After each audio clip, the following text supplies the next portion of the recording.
Continua desse lado, grata pela companhia, seguimos com o melhor da informação. Detidos 2 dos 4 raptores do cidadão chinês, por sinal empresário do ramo dos transportes, algumas horas resgatado e devolvido ao convívio familiar. Esta é a viatura usada pelos sequestradores para transportarem a vítima esta segunda-feira do local não revelado no centro da cidade da Beira até esta residência que se cita no bairro da Cerâmica, na capital provincial de Sofala. Tratava-se de um cidadão chinês que responde pelo nome de Xian Yao, raptado por 4 cidadãos, um dos quais, também de nacionalidade chinesa, que viu no rapto uma saída viável para pôr fim às dívidas que tem. Esse um só fazer. Outro quem era? Outro quem era moçambicano. Outro 2 moçambicanos, junto eu, 3 pessoas. Quem falou para fazer isso? Eu falar ajuda 2 pessoas ajuda eu fazer. Eu falta dinheiro cheio. Pensar malolo pagar a pessoa. Para a prossecução do seu plano, alugou esta residência onde os trabalhadores tinham orientações claras do patronato para não incomodar o novo inquilino. Patrão, de onde vive eu não conheço, mas ele não passa tempo sem vir, só essa semana demorou muito para vir. Foi ele quem disse para não mexer o novo inquilino. E essa informação eu apanhei com minha colega. Ele falou que, assim, patrão falou, já mandou alugar casa. Ao alugar casa, você não pode mexer lá, nem em cima, nem embaixo, não pode mexer. Porque já está alugado. Só vocês podem fazer limpeza. Limpeza geral, chachar, não sei o que, varrer, para a cobra fugir. Desta feita, segundo ele, não tinha como saber que o novo ocupante era raptor e aquela casa seria transformada num cativeiro. O cativeiro, neste caso, situa-se no bairro da Cerâmica. Os indiciados em número de 2, portanto, foram detidos. Há mais 2 de nacionalidade moçambicana que neste momento estão em fuga, diligências continuando no sentido de serem localizados para serem responsabilizados por este crime. Enquanto isso, a polícia, num trabalho conjunto com o Cernic, resgataram esta quinta-feira a vítima, neste caso um empresário chinês do ramo dos transportes. Dos indiciados detidos, um deles também é de nacionalidade chinesa. Tudo indica que já conhecia a vítima, são concidadãos e terá engendrado este crime juntamente com alguns moçambicanos, tendo efetivado. Mas felizmente, como terei dito, é um caso já esclarecido, tendo em conta que o cabecilha, o chinês neste caso, foi neutralizado, a vítima neste caso também resgatado com vida. O empresário que esta tarde escapou das mãos dos raptores depois de ter passado quase 3 dias em cárcere privado neste compartimento, conta o que terá passado enquanto exigiam 30 milhões de meticais para repô-lo em liberdade. Pediu, depois pegou aqui aquele dinheiro. Não dá dinheiro, é matar ele. Estava a pedir quanto? É 30 milhões. Depois eu quero 25 milhões. Não dinheiro, depois não negar. Depois até se aqui lá colado com plástico, cola de plástico. Sim. Depois ficar fechado 3 dias. Sofreram tudo pele. Aqui, cabeça policial também sofreram aqui, a canto. Refere-se que este é o primeiro caso registrado na província de Sofala em que cidadãos estrangeiros de nacionalidade chinesa raptam seu compatriota. Homem é acusado de burlar 140 mil meticais à namorada na Vila da Macia, província de Gaza. Este homem, há 2 anos, fez juras de amor à Ismena da Graça, residente no bairro 6 da Vila Autárquica da Macia. Segundo a jovem, teria sido influenciada a ir à banca para fazer empréstimo de 140 mil meticais, supostamente para a compra de uma caminhoneta, mas o que não esperava é a má intenção que o então companheiro havia orquestrado. É assim, eu sofri uma burla com um jovem que se fazia de namorado. Na verdade, ele é um burlador. Me burlou 140 mil, dizendo que queria adquirir um mini base, o que não foi real. Na verdade, ele só se aproveita de mulheres que trabalham. E o nome dele chama-se Naftali Marcos Machava. Sim. Com a ajuda do Cernic, conseguiram deter a ele. Encontrado em casa de uma mulher, no mesmo bairro, de nome Nuxa Costa. O caso chegou ao Tribunal da Macia e o homem foi condenado a 1 ano de prisão efetiva e pagamento de 20 mil meticais em despesas do tribunal e 140 mil meticais a favor da vítima. Estranhamente, seria solto mediante pagamento de caução após um mês de cadeia. A vítima está indignada. Fomos à sentença, ele era para ficar 1 ano porque é acusado de crime de burla. Ficou 1 mês. O juiz, como é que libera uma pessoa que ele mesmo é quem condenou? E apelo muito à minha família que qualquer coisa que for acontecer, digo que foi através desta situação. E eu quero que haja justiça. Quando conhecerem-se com alguém, devem ter muito cuidado. Gonçalves Langa, juiz do Tribunal Judicial de Belém Macia, esclarece a soltura do suposto burlador. Neste contrato de emprego que nos apresentou, cuja cópia consta do processo, em que percebemos que se ele sair da cadeia e ir trabalhar, tanto vai ganhar rendimentos, e os rendimentos durante esse período de suspensão que falta, que é 1 ano, ainda não tinha nem cumprido a metade, portanto, ele tem que pagar os tais 100 mil meticais de fato. O jovem é um malandro. Sim. Tem que dizer isso. Não é por acaso que nós, principalmente, até tomamos a posição nos termos em que tomamos. É o 8º caso de burla a mulheres desde o início do ano e tem em comum jovens com intenções inconfessáveis na província de Gaza, com imagens de Paulo Mongoi, Emílio da Conceição, província de Gaza. E a PRM em Gaza alerta as mulheres sobre o novo fenómeno de burla e diz que as autoridades estão atentas aos autores deste crime. É um novo tipo legal de crime que está a assolar a província. Temos chamado a atenção às senhoras para estar mais atentas no seu relacionamento para evitar enviar fotografias íntimas aos seus parceiros, porque esses indivíduos usam essas fotografias para chantagear e extorquir valores monetários. Queríamos aqui alertar toda a sociedade para evitar partilha de fotos íntimas a terceiros. E, assim sendo, estaríamos também a evitar que este tipo legal de crime flagele mais famílias. Nos casos já estão denunciados, já estamos a trabalhar junto com o Cernic e outras entidades, no sentido de responsabilizar os autores destes males sociais.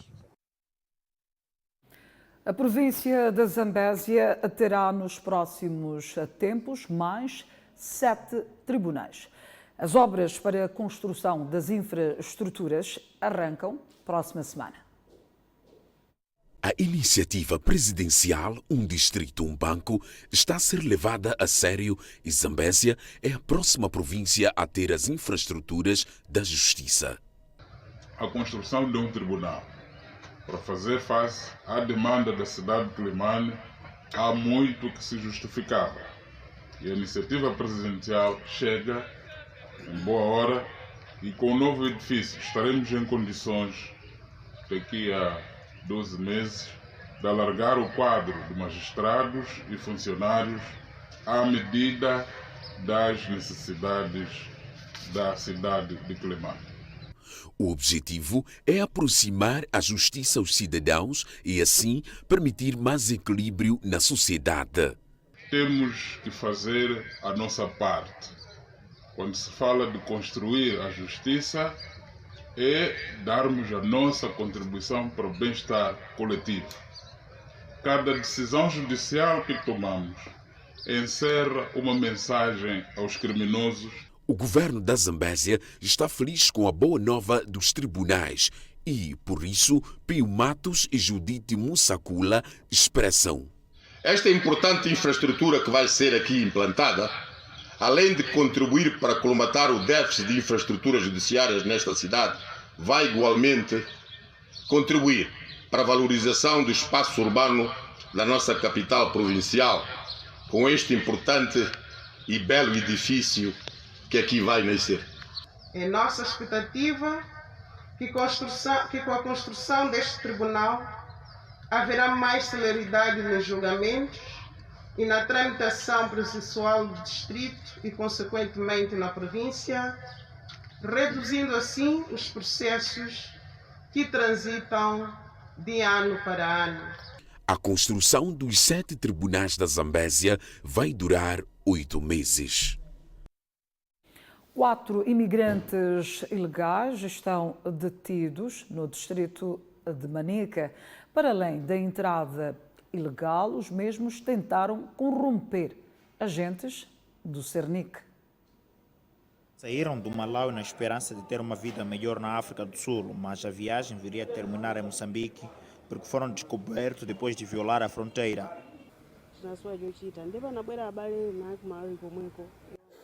Saímos do Malawi a convite de um amigo que reside e trabalha na África do Sul, mas quando chegamos em Moçambique, o nosso guia nos abandonou e fomos levados à polícia. Reconheço que não temos todos os documentos.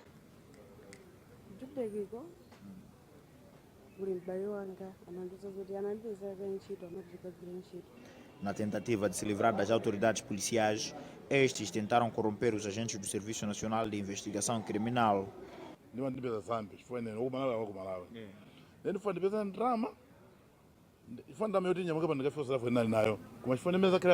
A polícia diz que tentamos lhes subornar, mas não constitui a verdade. O que posso reconhecer é que somos ilegais, mas a busca pela melhoria de condições de vida nos levou a optar por esta via.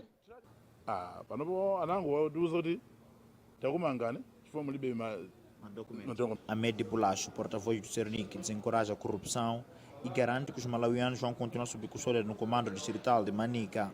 O indivíduo de nacionalidade malauiana, de forma passiva, tentou subornar o agente do Cernic e este, porque já sabe qual é o seu dever, recusou e acabou detendo o indivíduo. A imigração ilegal é um problema que aparenta estar longe de chegar ao fim e, na maioria dos casos, os facilitadores não são detidos e muito menos citados. Brazão Mazula diz ser importante apostar nos jovens para o desenvolvimento do país. Mazula falava hoje em Maputo na cerimónia em sua homenagem pelo contributo na democracia do país. De acordo com Brazão Mazula, o desenvolvimento de Moçambique passa pela aposta na educação de jovens. Segundo o antigo reitor da Universidade, Eduardo Mondlane, e primeiro presidente da Comissão Nacional de Eleição, o país tem registrado desenvolvimento assinalável. Um dos protagonistas são os jovens, o que é satisfatório. Mazula falava hoje na cerimônia da sua homenagem pelo seu contributo na implementação da democracia no país, organizado pelo Instituto para a Democracia Multipartidária. Já temos empresários jovens, né? Isso significa que são esses que vão fazer a economia do país crescer, né? Portanto, isto também são ganhos importantes, mas eu mantenho sempre a questão do encontro de culturas, né, do país. No evento participaram acadêmicos, familiares e sociedade civil, e estes dizem que a homenagem é merecida. É uma honra muito grande ter feito parte desta cerimônia de graduação. Era uma pessoa conciliadora. Eu particularmente recebi alguns conselhos dele. Investigador com um vasto leque de publicações científicas nas áreas de história, filosofia, da educação, assim como também nas áreas de paz, desenvolvimento. Em primeiro lugar, para o homenageado, o gesto tem duplo sentido, tanto para o homenageado, tanto para o país. Para o país, o significado é que nós temos que reconhecer as pessoas que dão a sua contribuição à nossa democracia e saber também acarinhá-los. Mas para o Dr. Bazão Mazula, eu penso que o que nós estávamos a fazer é apenas devolver como sociedade e demonstrar o nosso agradecimento a tudo quanto ele fez para a nossa democracia. Brazão Mazula foi o primeiro presidente da Comissão Nacional de Eleições de Moçambique e reitor da Universidade de Eduardo Mondlane. É apenas um de tantos que constam nas estatísticas. São dados que, segundo Adriano Novunga, revelam que o Estado é o principal violador dos direitos de jornalistas. O Estado moçambicano é o principal violador de direitos humanos em Moçambique e os detentores de cargos públicos ao nível nacional, ao nível provincial e distrital, são aqueles que no dia a dia ameaçam os jornalistas, criam dificuldades para os jornalistas. Já saímos daqui de Maputo para distritos porque um administrador estava a expulsar um jornalista, porque estava a ameaçar um jornalista. Então, nesse sentido, é o Estado, porque são os seus agentes que no dia a dia abusam do poder e ameaçam jornalistas. Aliás, Novunga considera péssimo o estágio de segurança dos jornalistas no país devido à alegada indiferença do governo para com a classe. O estágio é mau. Os jornalistas estão sendo sistematicamente ameaçados e os jornalistas acabam tendo que ser heróis para conseguir balancear o manter-se no órgão e continuar a ser um defensor de direitos humanos. Já a presidente do Fórum das Rádios Comunitárias no país, Firoza Zacarias, mostra-se preocupada devido à falta de esclarecimentos sobre os casos registrados que até então encontram-se no segredo dos deuses. Temos casos que no panorama nacional, assim como internacional, que até hoje nós não sabemos como é que terminaram. Falo propriamente do caso do jornalista Ericino de Salema. Nós, enquanto Forcon, também temos o caso do nosso jornalista da rádio comunitária local do distrito de Angoche, que foi ameaçado, foi apontado por uma arma de fogo a quanto da cobertura das eleições, mas até hoje encontram-se como processos mortos ou processos que se tornaram letras mortas. Todavia, a Comissão Nacional dos Direitos Humanos exige ao governo a adoção de pacotes legislativos que reforcem a proteção dos jornalistas. Apelamos ao legislador que deve adotar medidas legislativas urgentes, participativas, de proteção de jornalistas e suas famílias contra riscos inerentes à sua profissão. Lembre-se que no passado dia 11 de abril, celebrou-se o Dia do Jornalista Moçambicano, data esta instituída em 1978, com a fundação da então Organização Nacional de Jornalistas, atual Sindicato Nacional dos Jornalistas. O presidente da SADC, Filipe Jacinto Nunes, reconheceu esta quinta-feira a necessidade do reforço conjunto dos Estados para o combate ao terrorismo. Excelências, minhas senhoras, meus senhores, reconhecemos a importância de uma ação coletiva para vencermos este mal. Daí a necessidade de tornar operante a força em estado de alerta como quadro que pode cobrir as intervenções bilaterais em função de vantagens comparativas, circunstanciais e objetivos concretos que se desejam alcançar.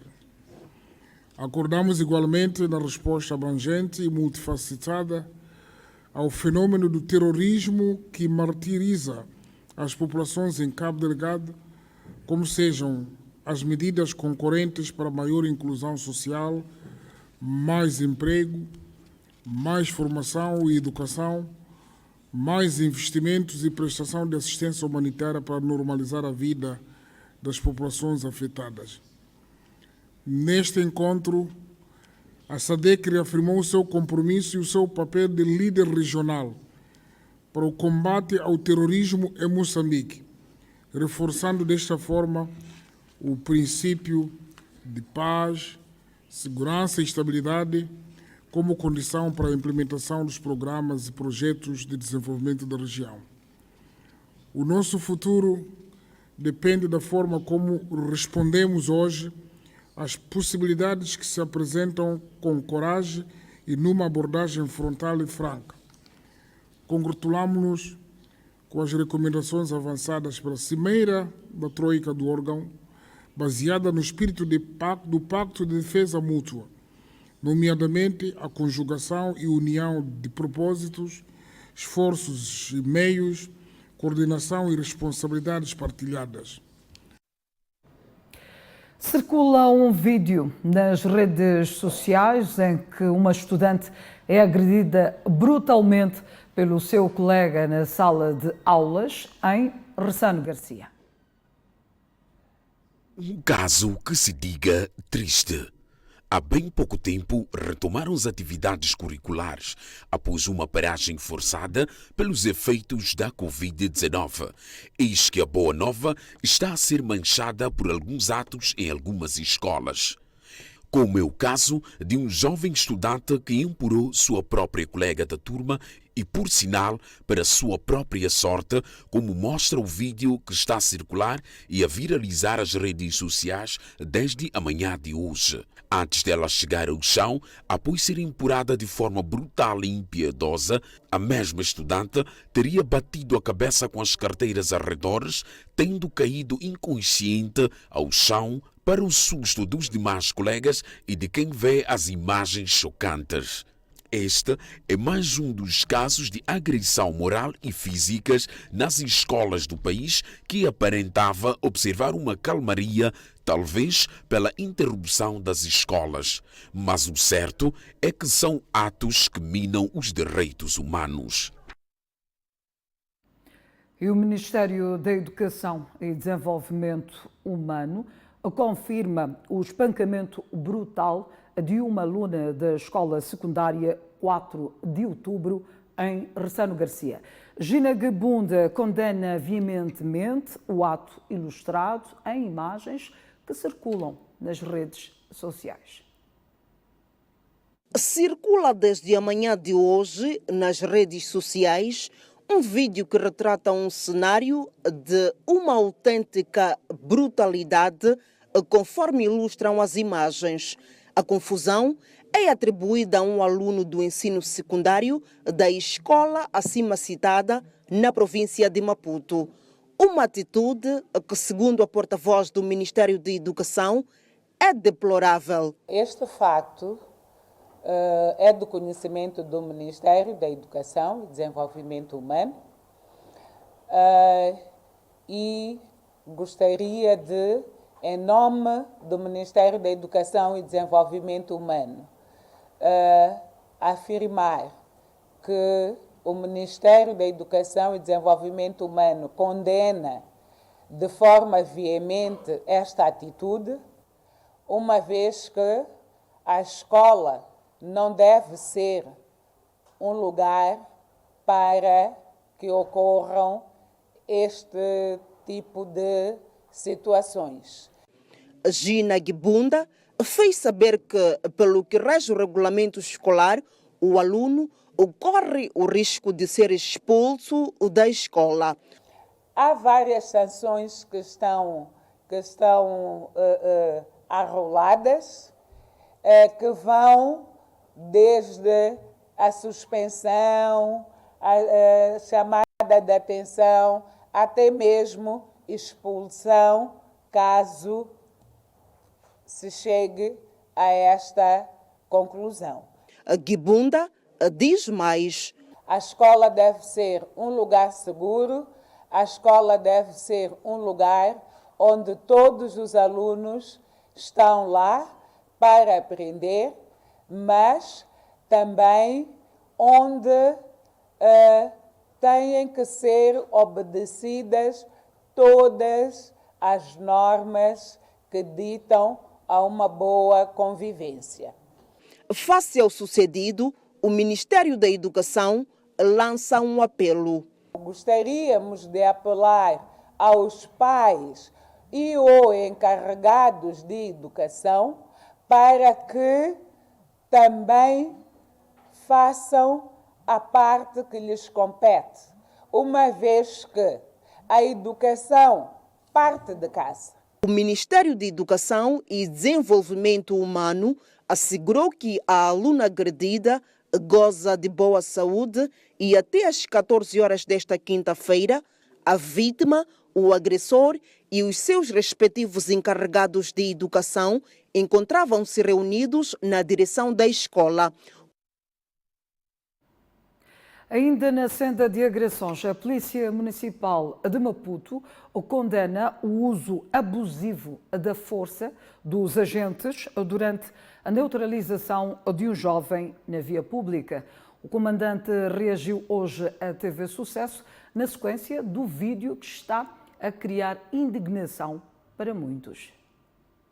Circula desde esta quarta-feira nas redes sociais este vídeo que mostra 4 agentes da Polícia Municipal de Maputo e alguns da Polícia de Proteção levando um jovem supostamente vendedor informal a uma viatura. O vídeo causou indignação nas redes sociais pela forma como a polícia atua na neutralização do jovem. O comandante da Polícia Municipal de Maputo explica o que sucedeu e reconhece que houve excesso dos colegas. Os agentes estavam a fiscalizar a venda em sítios impróprios. E interpelaram o cidadão, houve alguma confusão que a direção da Polícia Municipal agora está a investigar para procurar saber realmente o que aconteceu no terreno. O comandante condena o comportamento dos agentes e, igualmente, explica que a Polícia Municipal é apenas guiada pelas posturas municipais. O comportamento dos agentes é, por nós, condenado. É um comportamento não dignificante. Não é mandato do comando da Polícia Municipal, nem do Conselho Municipal, aquela atitude dos nossos agentes. Desde já, pedimos imensas desculpas, primeiro ao cidadão amolestado, segundo à sociedade em geral, que terá assistido o vídeo que está a circular. Aquele não é o comportamento da Polícia Municipal, é comportamento de alguns agentes que estão a ser responsabilizados pelos atos que cometeram ontem. Esta não é a primeira vez que agentes da Polícia Municipal agridem fisicamente os munícipes, sendo que no mês passado, durante uma perseguição a informais, uma cidadã perdeu a vida na Avenida Guerra Popular, em Maputo. Este abuso excessivo da força por parte dos agentes da Polícia Municipal. Seguimos com outras notícias. O Movimento Democrático de Moçambique reúne-se este fim de semana em Conselho Nacional, na cidade de Beira, com a intenção de discutir o perfil do substituto de Deve Simango e marcar a data da realização do congresso daquele partido. O Movimento Democrático de Moçambique reafirmou na manhã desta quinta-feira na cidade de Beira de que será realizada no sábado e domingo na capital provincial de Sofala a primeira reunião extraordinária do Conselho Nacional daquela segunda maior força política da oposição, com o objetivo centrado na convocação do Congresso Extraordinário que deverá servir para a eleição do substituto do falecido Deve Simango. O Conselho Nacional terá lugar no dia 29 do presente mês de maio, na cidade da Beira, no posto administrativo de Inhamiso, e terá como participantes os membros do Conselho Nacional, em número de 84, os membros da Comissão Política Nacional, em número de 11, os membros do Secretariado-Geral, os membros da Comissão Nacional de Jurisdição, os delegados políticos provinciais, os quadros da Liga da Mulher, os quadros da Liga da Juventude e convidados. Portanto, neste Conselho Nacional terá como tema de fundo a convocação do Congresso para a eleição do presidente do Movimento Democrático de Moçambique. Embora ainda sem data e local, o porta-voz do MDM, Sandy Carmona, avança a possibilidade do Congresso ter lugar ainda este ano. Só saberemos com precisão as datas da realização do Congresso após as deliberações do Conselho Nacional. Queremos que seja ainda este ano a realização do Congresso para a eleição do presidente. Falando a jornalistas na cidade de Beira, Sandy Carmona disse, apesar disso, ainda não ter havido uma manifestação formal de membros que queiram candidatar-se à presidência do Movimento Democrático de Moçambique e explica os motivos. Pode existir interesses que ainda não foram manifestados oficialmente, porque mesmo o próprio Congresso ainda não foi marcado, para além de que há necessidade da construção do perfil daquilo que vai ser o candidato à presidência do MDM. Portanto, só depois de se ter o perfil, só depois de se ter o Conselho Nacional, só depois de se ter o Congresso marcado, acredito eu que abrirá as portas o gabinete da Comissão Nacional de Jurisdição para analisar esses aspectos ligados a perfil e outros para a eleição do presidente do Movimento Democrático de Moçambique. Por isso, nenhum secretário-geral daquele partido, Manuel Domingos, demonstrou a intenção de ocupar o cargo deixado por Davis Mango.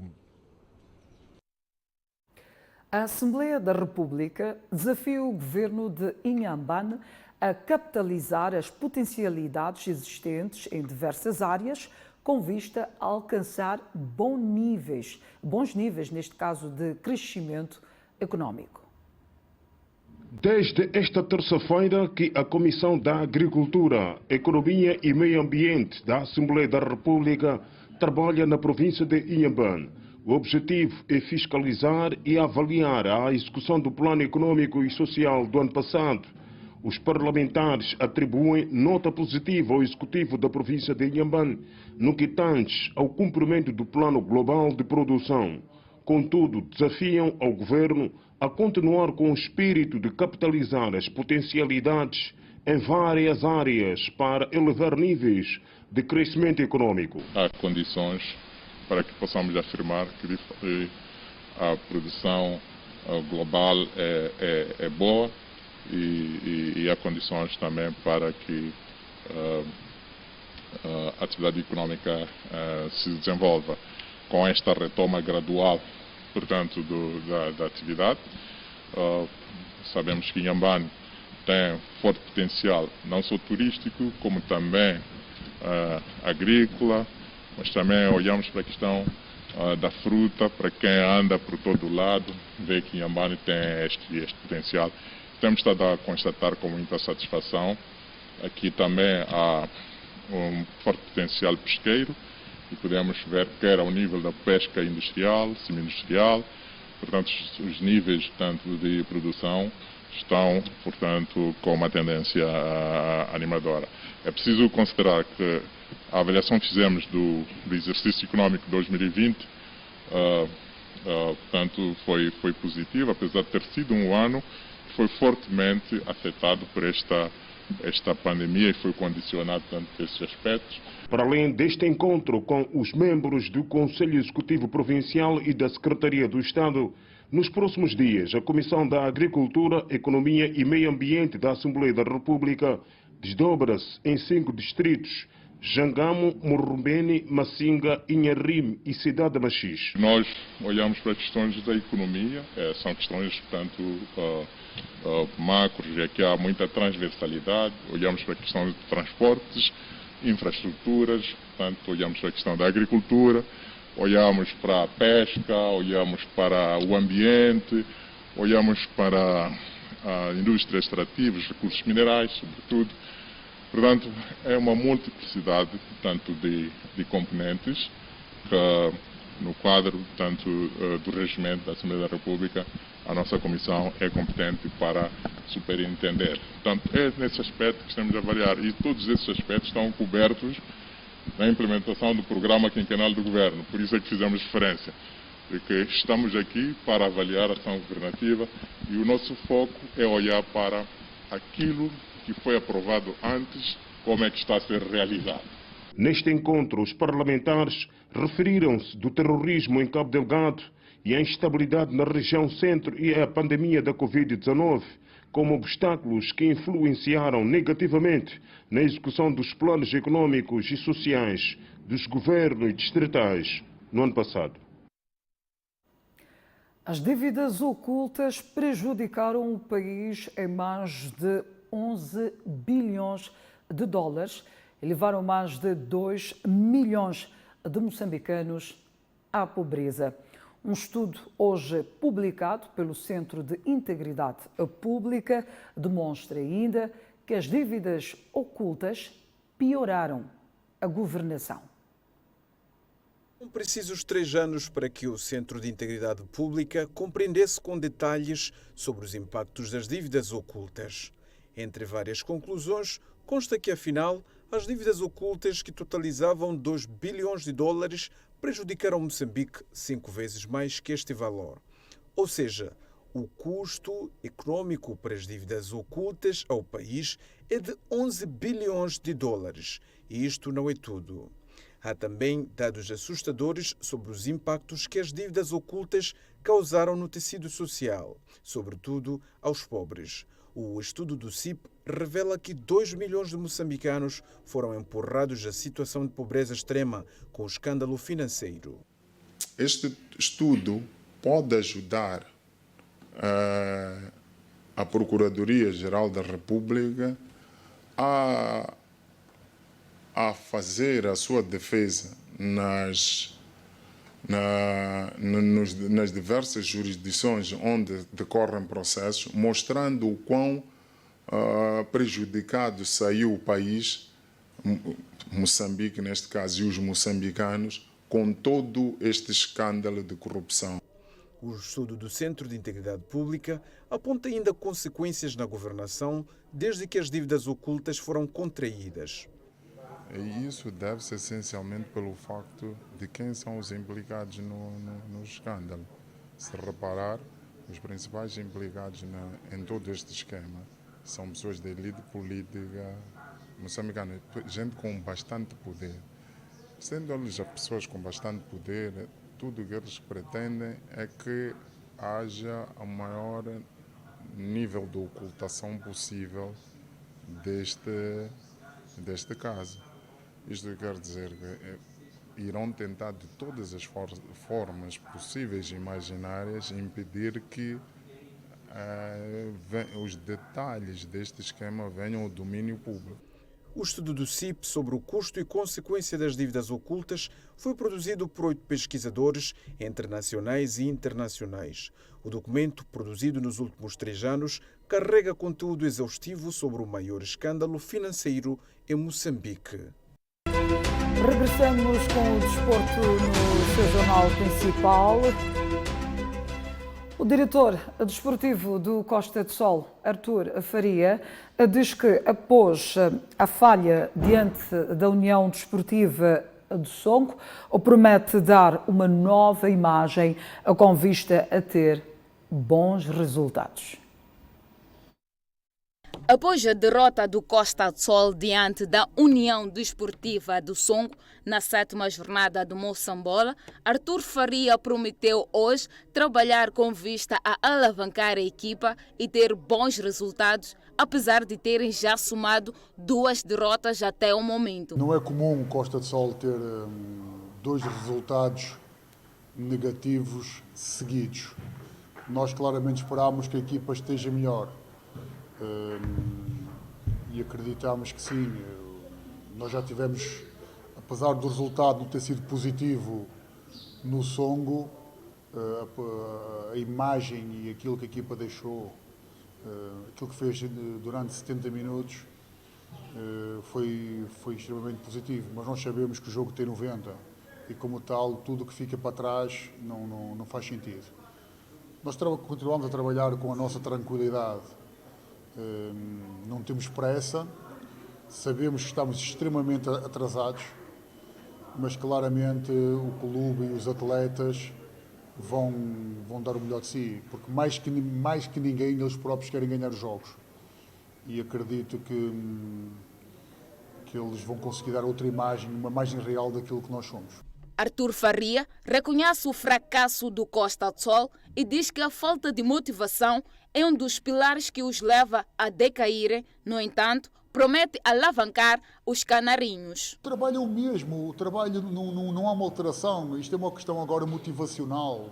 O que nós procuramos é trazer a motivação individual para o coletivo.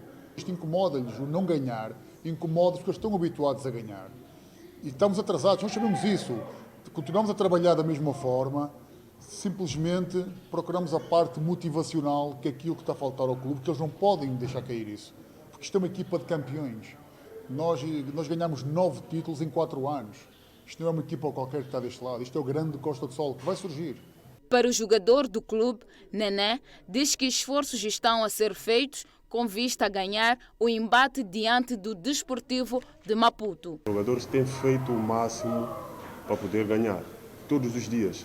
Mesmo que num sábado, num domingo, vamos e perdemos o jogo, voltamos para casa, segunda-feira temos que trabalhar para poder melhorar no outro jogo. É isso que fizemos. Perdemos o jogo contra o Songo, não baixamos as cabeças. Vamos fazer o trabalho de casa e vamos jogar contra o Desportivo. A minha expectativa agora, dos meus colegas, é ganhar o jogo. Estamos aqui para trabalhar para ganhar o jogo. Lembre-se que o jogo da 8ª jornada vai decorrer este sábado entre o Costa do Sol e o Desportivo de Maputo, no campo dos Canarinhos, que ambos têm a mesma pontuação, 7, na tabela classificativa. Ainda na página desportiva, analistas desportivos saúdam a autorização da retoma dos treinos e dizem que já era o momento ideal para se tomar esta decisão. Durante a comunicação à nação, o chefe de Estado Filipe Nyusi destacou a retoma dos treinos das equipas de alta competição dos campeonatos provinciais. Sobre o fato, analistas desportivos saúdam esta decisão e dizem que já era o momento ideal para se retomar os treinos. Esta autorização da Sua Excelência Presidente da República, na minha opinião pessoal, olho com grande alegria. Primeiro porque já era sem tempo, que os campeonatos provinciais já deviam ter retomado já faz tempo, porque tanto como provinciais também como da formação. Por quê? Porque parece que sim, parece que não, é a parte complementar dos jogos da Primeira Liga, que é Moçambola, porque não ia fazer muito sentido termos o Moçambola a rolar e depois os campeonatos provinciais ainda no interregno. Para o analista desportivo Jonas Nhaca, o posicionamento do PR é drástico. Isso que o Presidente da República foi duro no seu posicionamento, onde ele disse que se as pessoas não respeitarem aquilo que são as regras, nós vamos ter que parar, ou se a gente não para, vamos ter que responsabilizar as pessoas. Se a gente não responsabiliza as pessoas, temos que banir essa equipa. Quer dizer, eu penso que foram duras recomendações e eu acredito que os fazedores de desporto acompanharam isso, vão ter que tomar isso em linha de consideração, porque a não acontecer, claramente, corremos o risco, não é, de voltarmos a ter mais uma paragem obrigatória, não é, do que evitarmos aquilo que são as recomendações do chefe de Estado. Amílcar Jossub, presidente da Associação de Futebol a nível da cidade de Maputo, espera que a próxima comunicação seja para autorizar a competição. Na próxima comunicação estejamos livres e possamos começar a competir.